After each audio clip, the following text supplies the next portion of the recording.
سلام لسنرز، یہ خلیفہ حضرت ابوبکر صدیق کی ہسٹری کا 3rd چیپٹر ہے and there we gonna discuss the people who claim that they are prophet, how خلیفہ deal with them. ہم اس میں تمام لوگوں کے بارے میں بات کریں گے جنہوں نے نبوت کا دعویٰ کیا تھا۔ خلیفہ نے آخر کیسے ان لوگوں سے مقابلہ کیا۔ پروفٹ کی زندگی میں ہی بعض ایسے لوگ عرب میں موجود تھے جن کے دلوں میں نبی بننے کا خواب تھا۔ ایسے ہی لوگوں میں نفیس قبیلے کا سردار اسود بھی تھا۔ پروفٹ کی زندگی میں تو اسود کے سوا یہ اعلان کرنے کی ہمت کسی اور میں نہیں ہوئی، لیکن آپ کی وفات کے بعد کئی نبوت کا دعویٰ کرنے والے اٹھ کھڑے ہوئے۔ ان میں طلیحہ اسدی، سجاح تغلبی اور مسلمہ کذاب بہت طاقتور تھے۔ ان کے علاوہ جو لوگ اسود کے فالوورز تھے، پروفٹ کی وفات کی خبر سن کر وہ بھی مسئلہ کھڑا کرنے کے لیے اٹھ کھڑے ہوئے تھے۔ خلیفہ نے پہلے 3 لوگوں کے مقابلے کے لیے خالد بن ولید کو بھیجا اور باقی کے لیے مہاجر بن امیہ کو۔ طلیحہ یہ قبیلہ اسد کا سردار تھا اور ایک فارچون ٹیلر تھا، یعنی کہ غیب کی باتیں بتانے والا تھا اور فال نکالنے والا تھا۔ اس نے پروفٹ کی بیماری کی خبر سنی تو اپنی نبوت کا اعلان کر دیا۔ بنی اسرائیل کے کچھ فرقے بھی اس کے ساتھ ہو گئے۔ طے کا قبیلہ اسد کے قبیلے کا ساتھی اور دوست تھا، لہٰذا وہ بھی ان کے ساتھ ہو گیا۔ اس کے بعد غطفان نے بھی اس کو نبی مان لیا، اور اس طرح طلیحہ کے پاس بڑی تعداد میں لوگ جمع ہو گئے۔ وہ اپنی اس آرمی کو لے کر نجد کے پروونس بزاخہ کے چشمے کے پاس آ کر خیمہ زن ہو کر ٹھہر گیا۔ عیینہ بن حصن اس لشکر کا سردار تھا۔ حاتم تھائی، جن کا نام آپ لوگوں نے ضرور سنا ہوگا، یہ ایک بہت ہی زیادہ سخی انسان تھے۔ پروفٹ سے چند برس پہلے یہ مر چکے تھے۔ ان کے ایک بہت ہی لائق بیٹے حضرت عدی بن حاتم مسلمان ہو کر صحابہ میں شامل تھے۔ ان کے باپ دادا عبداللہ اور خود عدی قبیلہ طے کے لیڈر تھے۔ سب کے لیے ان کا خزانہ کھلا ہوا تھا، سب ان کے احسان مند تھے۔ حضرت عدی کو مدینے میں پتہ چلا کہ ان کے قبیلہ طلیحہ کو نبی مان کر اس کے ساتھ ہو گیا ہے، تو آپ شدید پریشانی میں خلیفہ سے اجازت لے کر اپنے قبیلے آئے، ان کو سمجھانے کے لیے کہ یہ لوگ توبہ کر کے مسلمان ہو جائیں۔ وہ لوگ ان کے سمجھانے پر مان گئے اور مسلمان ہو گئے، اور طلیحہ کا ساتھ چھوڑ کر خالد بن ولید کے ساتھ مل گئے۔ حضرت خالد کی فوج کے ایک حصے کا کمانڈر ثابت بن قیس تھے، اور جو لوگ عدی کے قبیلے کے تھے ان کے کمانڈر خود عدی بن حاتم کو بنا دیا، اور پھر نماز فجر کے بعد طلیحہ پر حملہ کر دیا۔ طلیحہ کی آرمی 32,000 کی تھی، جبکہ خالد بن ولید کی آرمی 5,000 کی سے کچھ زیادہ تھی۔ سورج ڈھلنے کے بعد طلیحہ کی فوجیں پیچھے ہٹنے لگی تو ان کا کمانڈر ان چیف عیینہ بھاگ کر طلیحہ کے پاس آیا۔ وہ اپنے لوگوں کو دھوکہ دینے کے لیے چادر اوڑھے وحی کے انتظار میں بیٹھا تھا۔ عیینہ نے اس سے پوچھا کہ تمہارے پاس کوئی فرشتہ آیا؟ طلیحہ نے جواب میں کہا کہ نہیں۔ جب وہ تیسری بار آیا اور یہی پوچھا تو طلیحہ نے جواب دیا، ہاں، وہ مجھ سے کہہ کر گیا ہے کہ تیرے لیے وہی ہوگا جو تیری قسمت میں ہے۔ عیینہ نے میدان میں آ کر اپنے قبیلے فزارہ کو پکارا اور کہا، طلیحہ دھوکے باز اور کذاب ہے، یعنی کہ جھوٹا ہے۔ تلواریں نیام میں کر لو، اپنا جھنڈا لپیٹ لو اور گاؤں واپس چلو۔ عیینہ کی پکار نے بہت سے لوگوں اور قبیلوں کو مقابلے سے روک دیا۔ فزارہ کا قبیلہ کا گیا، بہت سے لوگ میدان جنگ سے آہستہ آہستہ جانے لگے، مگر اسد قبیلے کے لوگ ڈٹے رہے۔ مگر کب تک؟ بہت سے مارے گئے اور باقی قیدی بنا لیے گئے۔ طلیحہ یہ رنگ دیکھ کر اپنی فیملی کو لے کر گھوڑے پر سوار ہوا اور شمال عرب میں شام کی سرحد کے قریب بنی کلاب میں پہنچ کر ٹھہر گیا۔ کچھ عرصے بعد مسلمان ہو گیا۔ حضرت عمر کی خلافت کے زمانے میں حج کیا اور مدینے میں آ کر حضرت عمر سے ملنے آیا۔ حضرت عمر نے اس سے کہا کہ اے کاذب، تو نے یہ اعلان کیا تھا نا کہ مجھ پر وحی نازل ہوئی ہے۔ اس نے جواب دیا، امیر المؤمنین، وہ سب شیطان کے فتنے تھے جن کو میرے اسلام نے مٹا دیا۔ پھر اس نے حضرت عمر کی بیعت کی اور کہا کہ آپ مہربانی کر کے ہاتھ بڑھائیں تاکہ میں بیعت کر سکوں، میں اسی کام کے لیے مدینے آیا ہوں۔ سیکنڈ ون از سجاح بنت حارث۔ سجا حارث کی بیٹی تھی، قبیلہ تغلب سے اس کا تعلق تھا۔ اس عورت کو بھی نبی بننے کا شوق ہوا۔ جب اس نے نبوت کا دعویٰ کیا تو بنی تغلب کے قبیلے کے علاوہ کچھ شیبانی قبیلے کے لوگ اس کی طرف ہو گئے۔ غسانی علاقے کے بعد عیسائی سردار بھی اس سے مل گئے۔ اس طرح ایک بہت بڑی فوج اس نے تیار کر کے مدینے پر حملہ کرنے کا ارادہ کیا اور اس بارے میں مشورہ کرنے کے لیے قبیلہ تمیم کے سردار کو مشورہ کرنے کے لیے بلایا۔ اس نے کہا کہ پہلے مسلمہ سے نمٹ لو جس نے یمامہ میں نبوت کا دعویٰ کیا ہے۔ سجا اپنی فوجوں کو لے کر روانہ ہوئی، یمامہ کے قریب پہنچ کر وہیں پڑاؤ ڈال دیا۔ مسلمہ نے فیصلہ کیا کہ سجا سے اتحاد کر لے اور پھر دونوں مل کر اسلام کے خلاف اپنی طاقت استعمال کر سکیں۔ اس لیے اس نے سجا کو پیغام دیا، محمد نے مجھ کو نبوت میں اپنا شریک بنا لیا تھا اور یہ طے ہوا تھا کہ آدھا ملک میرے پاس رہے اور باقی محمد اور قریش کے۔ اب وہ اللہ کے پاس چلے گئے، قریش میں انصاف نہیں ہے، اس لیے میں وہی معاہدہ تم سے کر کے آدھا عرب تمہیں دے سکتا ہوں۔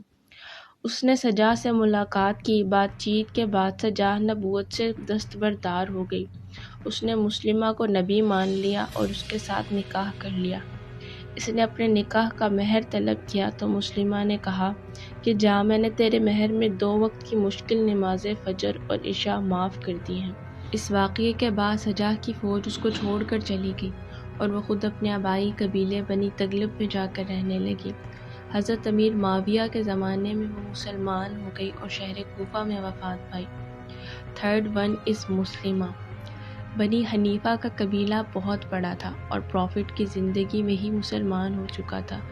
جب پروفٹ بیمار ہوئے تو اس قبیلے کے سردار مسلمہ نے نبوت کا دعویٰ کر دیا۔ پروفٹ محمد صلی اللہ علیہ وسلم کی وفات کے بعد خلیفہ نے مسلمہ کے مقابلے کے لیے حضرت خالد کو بھیجا۔ جب وہ یمامہ پہنچے تو معلوم ہوا کہ دشمن کی آرمی بہت زیادہ ہے۔ ہر طرف جنگلوں اور وادیوں میں اس کے فوجی پھیلے ہوئے ہیں اور سجا کی فوج سے کچھ تغلبی اور شیبانی بھی آ کر ان میں شامل ہو گئے ہیں۔ مدینے سے فوجوں کی روانگی کی خبر پا کر مسلمہ نے یمامہ کے علاقے سے باہر نکل کر اپنی پسند کے میدان میں صف بندی شروع کر دی۔ کم سے کم 40,000 کی اس کی آرمی تھی۔ اس کی آرمی کی فرنٹ سائڈ کا کمانڈر رجال تھا اور لیفٹ سائڈ کا کمانڈر محکم۔ جیسے ہی حضرت خالد 3000 مسلمانوں کو لے کر وہاں پہنچے، مسلمہ اور اس کے لشکر نے حقارت سے انہیں دیکھا اور کہا کہ یہ ہے محمد کے خلیفہ کی طاقت، اور تیر چلانے شروع کر دیے۔ حضرت خالد نے ان تیروں کی زد میں رہتے ہوئے جلدی جلدی اپنی فوجوں کو منظم کیا، اسلام کا جھنڈا ثابت بن قیس کے حوالے کیا، اپنی آرمی کے لیفٹ سائڈ کا لیڈر حضرت عمر کے بھائی زید کو بنایا اور رائٹ سائڈ پر حضرت ابو حذیفہ کو۔ دونوں طرف کی فوجوں کے درمیان آ کر زور سے مسلمہ کو پکارا اور کہا کہ اے بد نصیب بنی حنیفہ کے بد قسمت مکار مسلمہ، آ اور اپنی زندگی کو میری تلوار سے بچا۔ اس کے لیے کوئی معجزہ دکھا۔ دشمنوں کی طرف سے آوازیں آئیں، وہ حدیقہ میں خدا کے ساتھ ہیں اور ہم تیری گستاخی کی ابھی سزا دیتے ہیں۔ شہر یمامہ کے دروازے کے متصل ایک 4 دیواری کے اندر ایک باغ تھا جس کو حدیقۃ الرحمن کہتے تھے۔ عربی میں حدیقہ باغ کو کہتے ہیں۔ اس جھوٹے نبی نے اس باغ کے اندر اپنے لیے خیمہ نصب کرایا تھا۔ اس کا سپہ سالار رجال حملے کا حکم دے کر آگے بڑھا اور ایک دم سخت لڑائی شروع ہو گئی۔ تلواروں کی چمک، تیروں کی بارش اور زخمی ہونے والوں کی چیخ و پکار۔ معلوم ایسا ہوتا تھا کہ اس سے زیادہ گھمسان کی لڑائی پہلے کبھی نہیں ہوئی ہوگی۔ اس سے پہلے حملے میں کچھ دیر بعد مسلمان پیچھے ہٹنے لگے اور آہستہ آہستہ دشمن کافر اس خیمے کے بالکل قریب پہنچ گئے جس میں حضرت خالد بن ولید کی فیملی تھی۔ خالد کے بیٹے عبد الرحمن نے مسلمانوں کو بآواز بلند پکارا اور دشمنوں کی بائیں یعنی کہ لیفٹ سائڈ پر صحابہ کے ساتھ بڑی بہادری کے ساتھ حملہ کیا۔ مسلمہ کا سپہ سالار اور مشہور بہادر محکم آگے بڑھ کر مقابلے کے لیے آیا تو عبد الرحمن نے اپنی تلوار سے اسے مار دیا۔ اب سارے مسلمان مثل شیشہ پلائی دیوار ہو گئے اور چند لمحوں بعد انہوں نے اس قدر شدید جوابی حملہ کیا کہ جنگ کا نقشہ بدل گیا۔ فلیگ ہولڈر ثابت بن قیس شہید ہو گئے اور ان کے بعد حضرت زید بن خطاب جو کہ حضرت عمر کے بھائی تھے وہ بھی شہید ہو گئے۔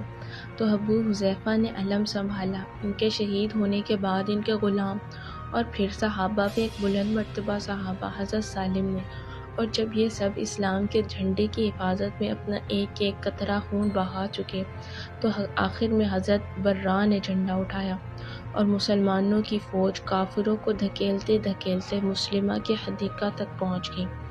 باغ کا دروازہ حضرت خالد نے توڑ دیا اور کچھ مسلمانوں نے دیوار توڑ دی اور وہ باغ میں داخل ہو گئے۔ مسلمہ کذب کے کچھ ساتھی اپنی تباہی دیکھ کر اس کے پاس بھاگتے ہوئے گئے اور اس سے پوچھا کہ وہ تیرے خدا کا وعدہ کہاں ہے جو تو قسمیں کھا کھا کر ہمیں بتاتا تھا؟ اس نے جواب دیا، تم اپنی فکر کرو، ہم تم میں سے ہر شخص اپنے اہل و عیال کے لیے لڑے، یہ وقت ان باتوں کو پوچھنے کا نہیں ہے۔ یہ کہہ کر وہ بھاگنے کے لیے گھوڑے پر سوار ہوا۔ حرب کے بیٹے وحشی جنہوں نے احد میں حضرت حمزہ کو شہید کیا تھا اور فتح مکہ کے موقع پر مسلمان ہو چکے تھے، آرزو مند تھے کہ کسی بڑے کافر کو مار کر حضرت حمزہ کے خون کا کفارہ ادا کرتے۔ وہ مسلمہ کی طاق میں تھے، ان کے ہاتھ میں وہی نیزہ تھا جس سے انہوں نے پروفٹ محمد صلی اللہ علیہ وسلم کے چچا کو شہید کیا تھا۔ جو ہی مسلمہ گھوڑے پر سوار ہوا، وحشی نے اپنا نیزہ اس کی گردن کے پار کر دیا۔ لڑائی ختم ہو گئی، کافروں کی 17,000 لاشیں بکھری پڑی تھیں، زخمیوں کی تعداد بھی ہزاروں تھی۔ حضرت خالد نے قبیلہ یمامہ کے سردار جس کا نام مجاہد تھا اور جو ان کی قید میں تھا کہ اس سے کہا کہ تم اپنی قوم میں جاؤ اور کہو کہ اگر تم نے سچے دل سے ذمہ کی حیثیت سے رہنے کا عہد کیا تو ہم کسی کو قتل نہیں کریں گے مگر جائیداد، سامان اور باغ مسلمانوں کے ہوں گے۔ مجاع ایک سمجھدار انسان تھا۔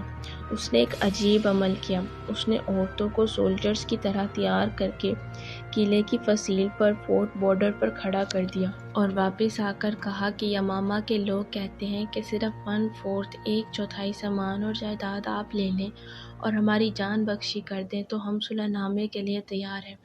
وہ دیکھیے سب لوگ فصیل پر کھڑے آپ کے جواب کا انتظار کر رہے ہیں۔ خالد بن ولید نے نظر اٹھا کر دیکھا تو فصیل پر لوگ اور ہتھیاروں کی چمک نظر آئی۔ تو آپ نے خلیفہ کی عام پالیسی اور ہدایت کے مطابق مزید خون بہانا پسند نہیں کیا اور صلح کر لی۔ لیکن جب قلعے کا دروازہ کھلا تو وہاں عورتوں اور بچوں کے سوا کوئی نہ تھا۔ حضرت خالد نے مجاع سے کہا کہ تو نے مجھ سے جھوٹ کیوں بولا؟ تو اس نے جواب دیا کہ اس جنگ میں یمامہ کے تمام مرد مارے گئے، سامان اور باغات وغیرہ بھی اگر وہ بیوائیں اور یتیم آپ کے حوالے کر دیتے تو سب بے سہارا ہو جاتے، اور اس طرح انہوں نے حضرت خالد سے صلح کر لی۔ 4th person is اسود۔ پروفٹ کی وفات کے کچھ دنوں پہلے قحطانی قبیلے کی ایک شاخ انس کے سردار اسود نے نبوت کا دعویٰ کیا تھا۔ یمن کے کچھ ولیجرز اس کے فالوورز ہو گئے۔ ان کی مدد سے اسود نے نجران پر قبضہ کر لیا۔ وہاں قبیلہ مزہج کے لوگ بھی تھے جو اس کے ساتھ ہو گئے۔ اس کے بعد وہ یمن کے شہر صنعا کی طرف بڑھا۔ وہاں ایرانی ملکہ آرزمی تخت کے گورنر پر بھی فتح حاصل کر لی۔ ان کامیابیوں نے اسود میں کچھ غرور پیدا کر دیا۔ وہ اپنے کمانڈر ان چیف قیس کے ساتھ بدتمیزی سے پیش آیا۔ قیس نے جھڑک دیا اور اس نے ایرانی فوجوں کے سردار کے ساتھ شامل کر کے ایک ایرانی سپاہی جس کا نام فیروز تھا اس کے ساتھ مل کر اسود کو قتل کر دیا۔ یمن کے بنو ہمدان اور بنو مراد کے قبیلوں میں بعض مسلمان بھی تھے۔ انہوں نے تمام واقعات کی خبریں پروفٹ کو دینے کے لیے ایک آدمی روانہ کیا۔ وہ آدمی مدینے میں صبح کو پہنچا جس شام پروفٹ محمد صلی اللہ علیہ وسلم کی وفات ہوئی۔ جب یہ خبر یمن پہنچی تو اسود کے ساتھیوں اور حامیوں نے پھر گڑبڑ شروع کر دی اور مسلمانوں پر زیادتیاں کرنے لگے۔ خلیفہ کو معلوم ہوا تو آپ مہاجر بن امیہ کو آرمی دے کر وہاں بھیجا۔ انہوں نے جا کر صنعا شہر پر قبضہ کر لیا۔ اسلام کے دشمن قیس اور عمرو گرفتار ہو گئے۔ مہاجر کو بتایا گیا کہ کندہ قبیلے کے لوگ مرتد ہو کر لڑائی کی تیاری کر رہے ہیں۔ اس دوران اکرمہ بھی اپنی فوجوں کے ہمراہ حضرت مہاجر سے مل گئے۔ چنانچہ کندہ والوں پر چڑھائی کی گئی، سخت مقابلہ ہوا، آخرکار کافروں کو شکست ہوئی اور ان کا سردار اشعث پکڑا گیا۔ یہ تھے وہ تمام لوگ جنہوں نے نبی محمد صلی اللہ علیہ وسلم کی وفات کے بعد نبوت کا جھوٹا دعویٰ کیا۔ خلیفہ نے کس قدر سمجھداری کے ساتھ انہیں ڈیل کیا۔ That's all listeners.